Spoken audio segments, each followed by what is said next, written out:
Aujourd'hui, c'est donc la fête du corps et du sang du Christ. C'est un mystère énorme de notre foi et on ne pourra jamais en épuiser toute la richesse.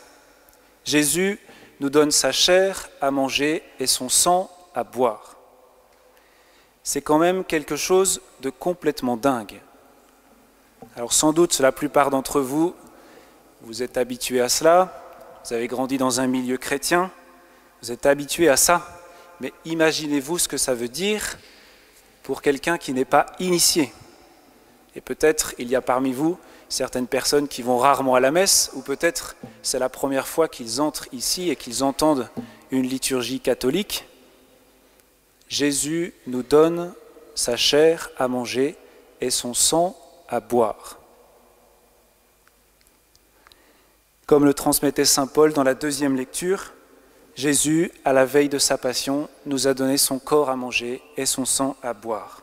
Et à chaque messe, il renouvelle ce don de lui-même à chaque fois que nous rompons le pain et que nous partageons la coupe, comme il nous a dit de le faire en mémoire de lui. Nous sommes pour la plupart habitués à cela. Mais en fait, nous avons tort de nous y habituer. Car quel grand mystère, quel grand mystère. Jésus nous donne son corps à manger et son sang à boire. Alors je voudrais essayer de réfléchir un peu avec vous à ce grand don qu'il nous fait en nous posant simplement cette question: pourquoi Jésus se fait-il nourriture et boisson? Et je voudrais donner 3 réponses à cette question, mais on pourrait en trouver encore bien d'autres. La première réponse, c'est parce que nous avons faim et soif de lui. Si tous nous mangeons et buvons chaque jour, c'est parce que nous ressentons la faim et la soif. Si on n'avait pas faim et soif, on ne mangerait pas et on ne boirait pas. La faim et la soif, c'est cette sensation, ce ressenti qui nous pousse, qui nous fait désirer et rechercher à manger et à boire.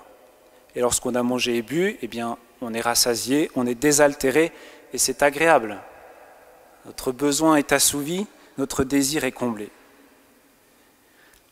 Si Jésus se fait nourriture et boisson, c'est pour nous faire prendre conscience que notre âme a faim et soif de lui. Et c'est pour nous rassasier, pour rassasier cette faim que l'on a tous de Dieu, qu'on en ait conscience ou non. On trouve dans les psaumes des paroles qui expriment bien cette soif qu'a l'homme de Dieu. Dieu, tu es mon Dieu, je te cherche dès l'aube, mon âme a soif de toi, après toi languit ma chair, terre aride, altérée sans eau. Cette faim et cette soif spirituelle sont les faims et les soifs les plus profondes. Elles correspondent au fond à notre désir le plus viscéral, celui d'aimer et d'être aimé, celui du bonheur véritable. Le problème, c'est que bien souvent, nous essayons de combler cette faim et cette soif par plein de choses qui ne rassasient pas et qui ne désaltèrent pas. Des relations fusionnelles, des recherches maladives de plaisir et de sensations dans l'alcool, dans le sexe, dans la drogue, dans des expériences extrêmes. On essaye de combler cette faim aussi dans des fuites, dans des mondes virtuels et parfois dans des expériences spirituelles ésotériques. Mais tout ça ne rassasie pas. C'est normal, parce qu'en réalité, c'est de Dieu que nous avons faim et soif. Donc, il n'y a que Dieu qui peut rassasier cette faim et nous désaltérer. Dans le livre de Jérémie, je ne sais pas si vous connaissez ce passage, mais Dieu se plaint à son peuple et il dit « Ils m'ont abandonné, moi, la source d'eau vive, pour se creuser des citernes lézardées qui ne tiennent pas l'eau. » Voyez, non seulement les hommes ont abandonné la source d'eau vive qui coule tout le temps, mais en plus, ils se sont creusés des citernes qui fuient, qui ne tiennent pas l'eau. trop souvent, nous remplaçons Dieu par des sources qui ne tiennent pas l'eau et qui ne rassasient pas. Des sources qui nous déçoivent. Alors c'est pour cela que Jésus vient se faire nourriture et boisson, pour nous faire comprendre que c'est de lui que nous avons faim et soif. Lui seul est la vraie nourriture qui peut combler notre âme. Et on se rappelle ce cri de Jésus dans le temple de Jérusalem. « Celui qui a soif, qu'il vienne à moi, et qu'il boive, celui qui croit en moi. » Alors vous qui allez communier pour la première fois ce soir, vous avez senti cette faim et cette soif de Dieu. Eh bien Jésus vient pour rassasier cette faim et cette soif-là. Il vient pour combler ce désir absolu que vous avez au fond de votre cœur. C'est la première réponse à cette question, pourquoi Jésus se fait nourriture et boisson? Parce que nous avons faim et soif de lui. Deuxième réponse, parce que notre rapport à lui est vital. Est-ce que ça vous est déjà arrivé de ne pas manger ou de ne pas boire parce que vous n'aviez pas le temps, vous étiez trop occupé? Oui? Non. J'imagine que non. Personne ici, à la fin de la journée, s'est dit « Ah ben aujourd'hui, je n'ai pas eu le temps de manger ni de boire. » Bon. Et est-ce que ça vous est déjà arrivé de ne pas prier, de ne pas lire la parole de Dieu, de ne pas aller à la messe parce que vous n'avez pas eu le temps, parce que vous étiez trop occupé? J'imagine que oui. Et pourtant, dans les deux cas, c'est vital. Si on mange et si on boit, c'est pour vivre. Et si on s'arrête de manger et de boire, eh bien à la fin, on finit par mourir. C'est une question de vie ou de mort. Du coup, personne d'entre nous, même s'il est très occupé, même s'il a des activités passionnantes, même s'il a plein de belles choses dans sa vie, personne n'oublie de manger et de boire.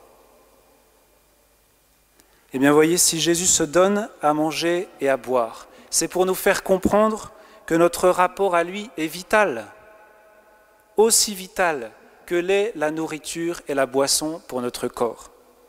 C'est une question de vie ou de mort.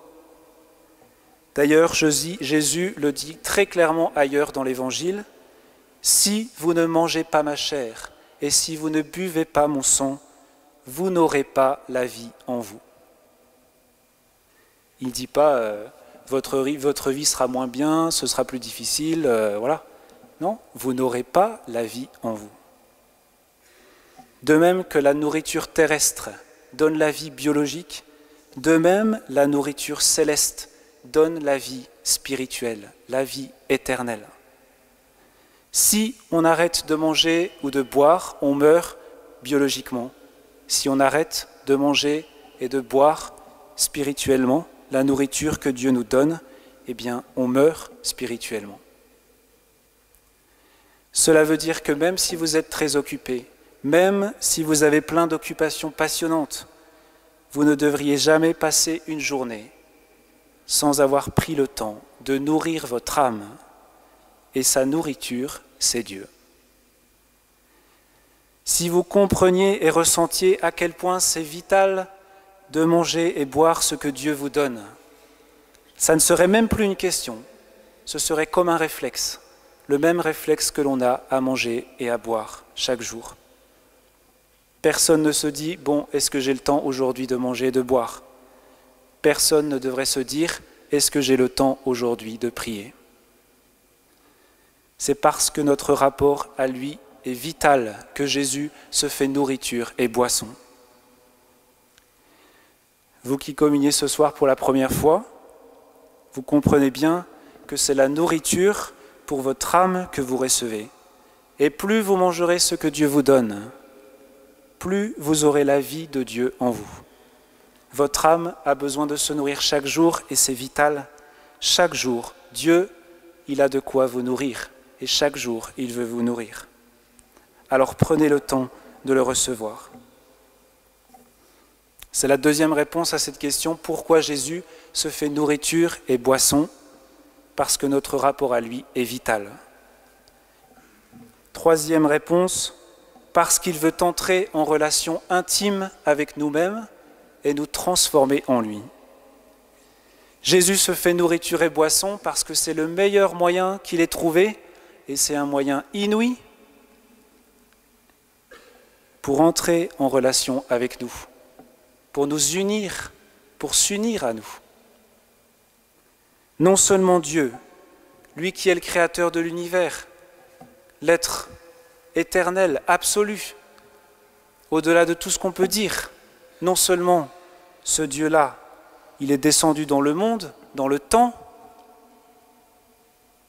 non seulement il a pris notre humanité, notre chair, excepté le péché, non seulement il a pris tout ça, mais en plus il se fait nourriture. Il a été jusqu'à nous donner sa chair en nourriture et son sang en boisson. Il a été jusqu'au bout du don de lui-même et jusqu'à se donner lui-même à manger et à boire. Et cela, il l'a fait pour rentrer au plus profond de nous, comme la nourriture entre en nous. C'est pour pouvoir entrer dans notre intimité, pour s'unir à nous, pour descendre au plus profond de notre cœur. Si quelqu'un m'aime, il gardera ma parole, dit Jésus, et mon Père l'aimera. Nous viendrons à lui, et chez lui, nous nous ferons une demeure.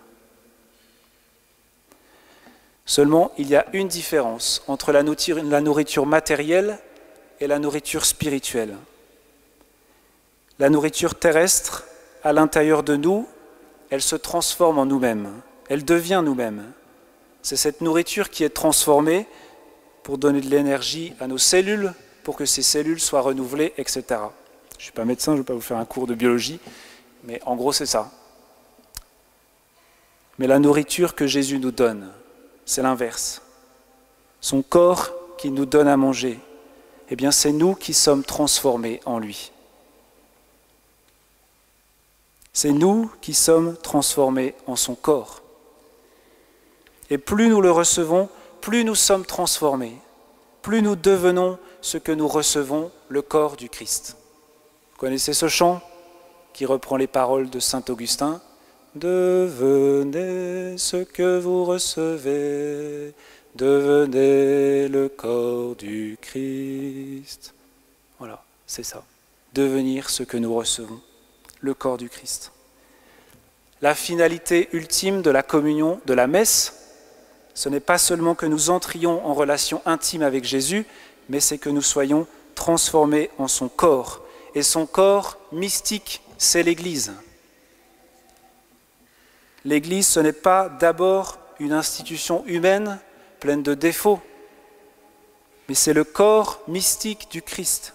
C'est le rassemblement de tous ceux qui, par le baptême, sont devenus membres de son corps et qui, d'Eucharistie en Eucharistie, deviennent de plus en plus son corps, véritablement des fils de Dieu, des frères et sœurs de Jésus. Le but de l'Eucharistie, le but de ce festin des noces de l'agneau, c'est que nous devenions toujours plus Jésus dans le monde et que cela se voit par l'amour que nous avons les uns envers les autres.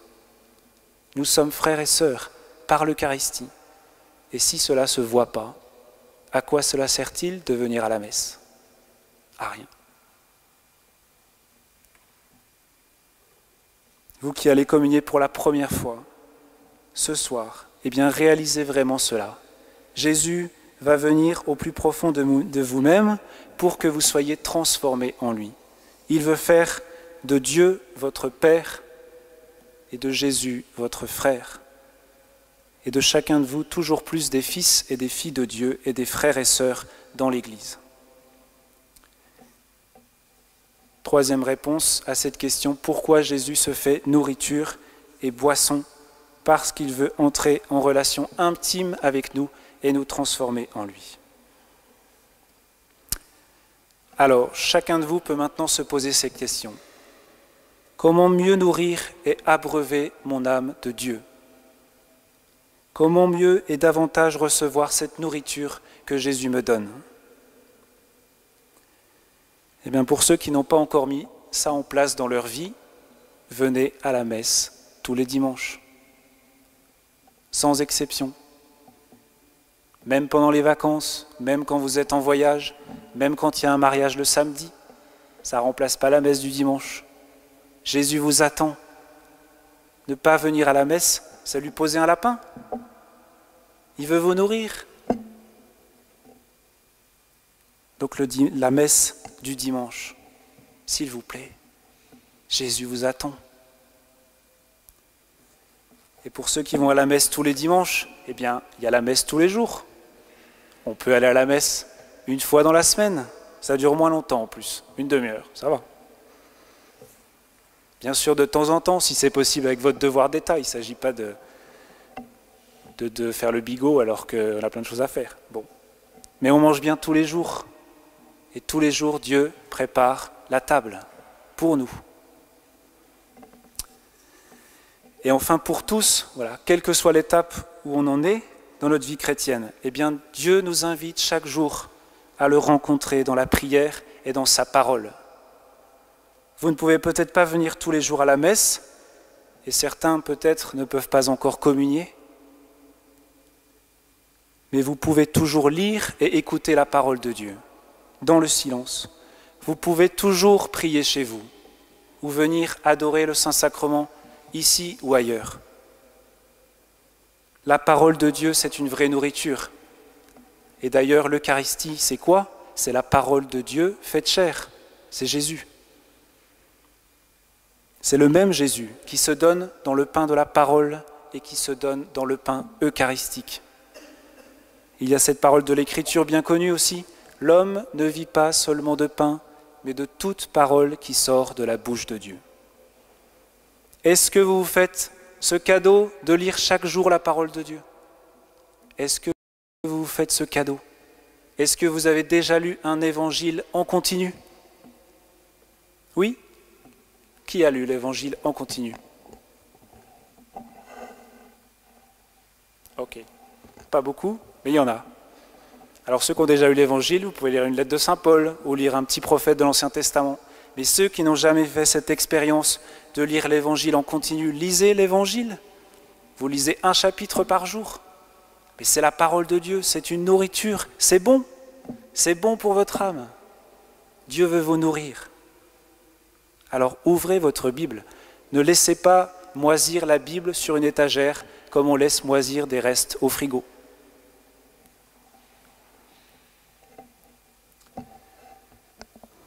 Seigneur notre Dieu, nous avons faim et soif de toi.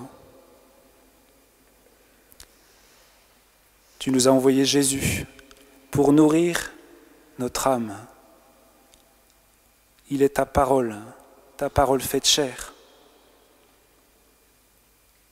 Merci Jésus pour ton corps et ton sang qui nous nourrissent, qui nous donnent la vie éternelle.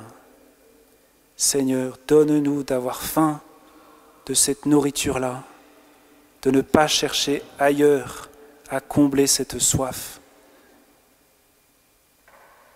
Seigneur, merci de te faire nourriture et boisson pour combler notre faim et notre soif. Amen.